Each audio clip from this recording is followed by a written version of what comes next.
Hello all dear aspirants and warmly welcome है दोस्तों आप सभी लोगों का आईएफएस के शानदार प्लेटफॉर्म के ऊपर। और मैं हूँ वैभव Jadav sir.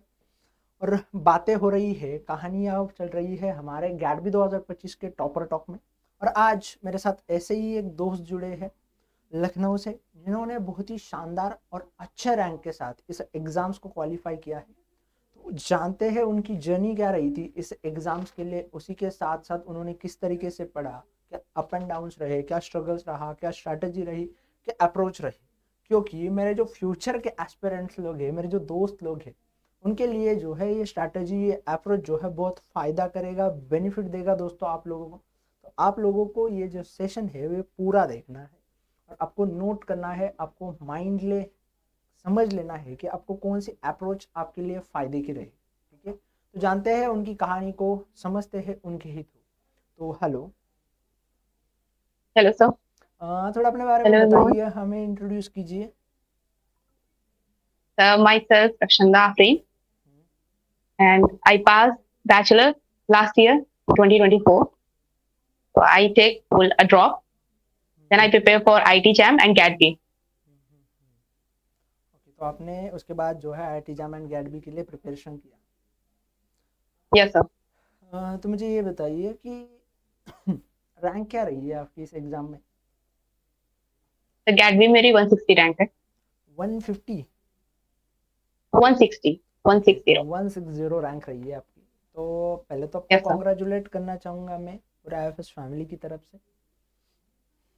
Thank you sir. Okay, अब मुझे ये बताइए कि कहानी कब शुरू हुई ये एमएससी एंट्रांसेस की प्रिपरेशंस की, और क्यों ख्याल आया मन में कि इनके लिए प्रिपरेशन करना चाहिए।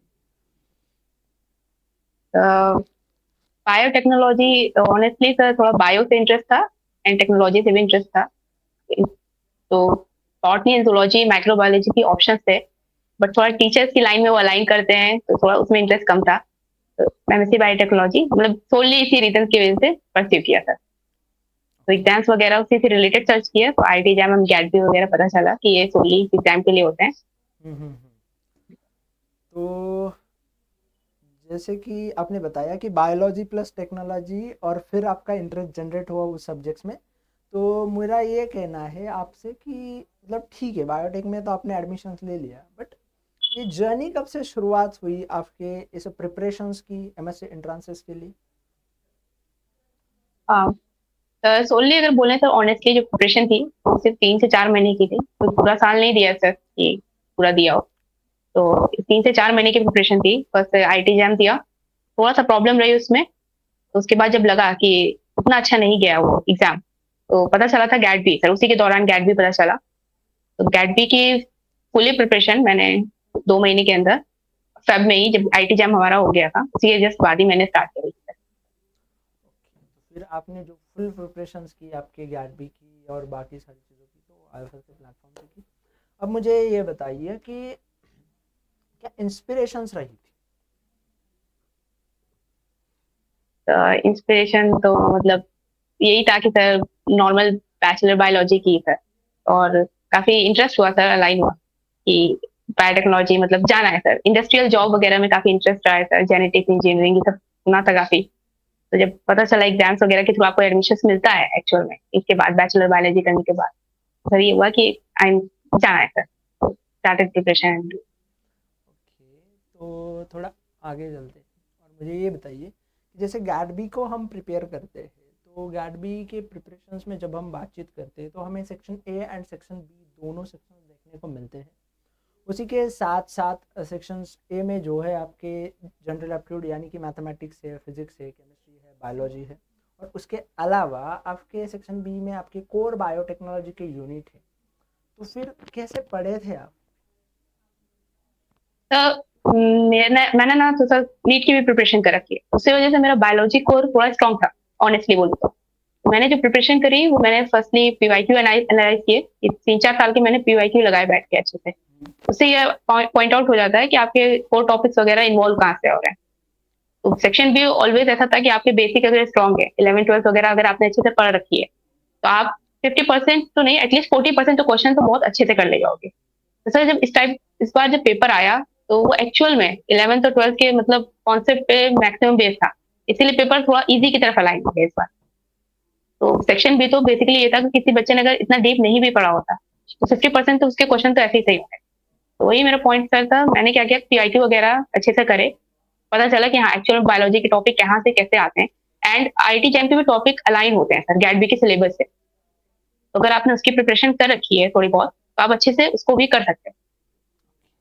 तो ये चीजें थोड़ी सिमिलैरिटी खाती है। Yes sir. ओके, अब मुझे ये बताइए कि जैसे सेक्शन बी में आपके बायोकेमिस्ट्री है, सेल है, मॉल है, सॉरी सेल बायोलॉजी है, मॉलिक्यूलर बायोलॉजी है, माइक्रोबायोलॉजी है, तो फिर उसके साथ साथ बायो इन्फॉर्मेटिक्स है, बायो प्रोसेस इंजीनियरिंग है। तो आपने कैसे पढ़ाई की थी इन सब्जेक्ट्स के लिए? ओके सर, तो मैंने क्या किया सर, जो मेरे स्ट्रॉन्ग टॉपिक थे मैंने पहले वो उठा लिए, जैसे molecular biology, cell biology, microbiology हो गया। तो थोड़ा थोड़ा मैंने पढ़ रखा था, तो मैंने इनके टॉपिक उठा लिए और थोड़ा इजी भी है। आप अच्छे से अगर लेक्चर देखो, थ्योरी वगैरह को एक दो बार रिवाइज करके क्वेश्चन सॉल्व करो तो आप अच्छे से कर ले जाओ। तो ये सर मैंने टॉपिक किए। ऑनेस्टली सर बायो इन्फॉर्मेटिक्स मैंने शायद एक बार लेक्चर देखा था यूट्यूब से ही, एंड उसके बाद मैंने आप ही लोग का सर, एंड जब मैंने सर टाइम नहीं मिला मुझे क्वेश्चन वगैरह सॉल्व करने का आई थिंक, तो मैंने उस टॉपिक को थोड़ा सा डिले कर दिया जब कवरेज कवरेज नहीं हो पाया अच्छे से। तो मैंने ऐसे कॉमनली टॉपिक उठाए सर, मॉलिक्यूलर सेल बायोलॉजी हो गया आपका, एंड माइक्रोबायोलॉजी हो गया। ये थोड़े हैवी ब्रिटिश के होते हैं, अच्छे खासे क्वेश्चन इनके लैब ओपेरॉन वगैरह से आ जाते हैं। फर्मेंटिंग एंड टेक्निक्स वगैरह माइक्रोबायोलॉजी कवर कर लेती है। तो ये बेस्ट है सर। अब मुझे ये बताइए कि revision, question practice, mock test, ये आपके पढ़ाई से इतनी ही इम्पोर्टेंट है, थोड़ा ज़्यादा हम समझ सकते हैं। तो फिर उनके लिए कैसे आपकी अप्रोच रही थी, कैसे पढ़ा था आपने? मेरी तो अप्रोच मेरी सर, थोड़ा सा टाइम मेरे पास कम था, तो मैंने 2 महीने जैसे बताया मैंने एक्चुअल में अकेडमी में दिए।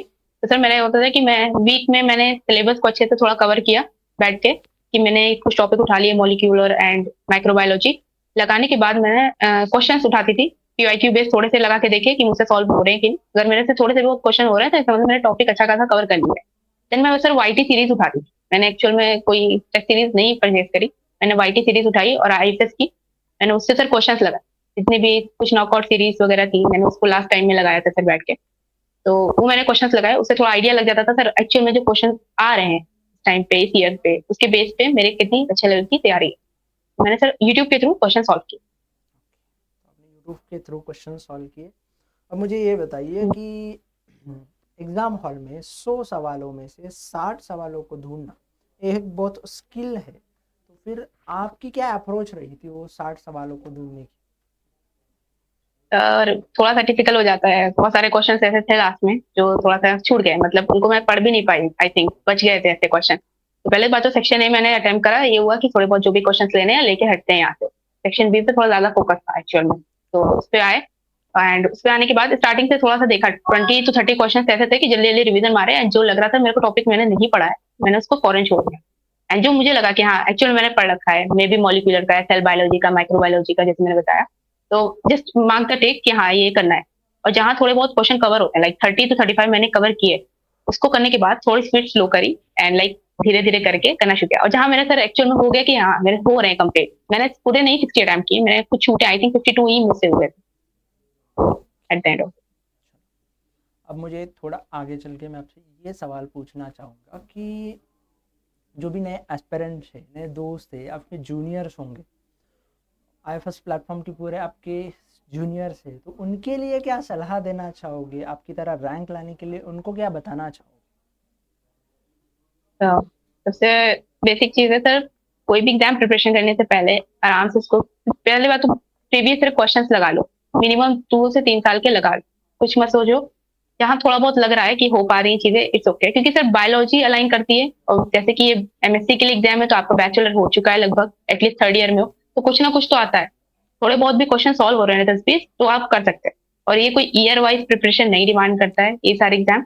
आप अच्छे से 4 महीने बैठ के प्रिपेयर कर सकते हो, बढ़िया से लेके, मतलब इजी है, आराम से कर सकते हो, और होल सिलेबस करने कवरेज करने की जरूरत नहीं है। आप थोड़ा बहुत छोड़ो, 70 to 80% अच्छे से कवर करो, क्वेश्चन सॉल्व करो, उसके टेस्ट दो एंड हो जाएगा। बहुत लाजवाब। और thank you so much for sharing your experience and your journey with us. And आपको बहुत सारी थैंक यू सर। शुभकामनाएं पूरे आईएफएस फैमिली की तरफ से, आपका फ्यूचर जो है ब्राइट हो जाए। Thank you sir. Thank you.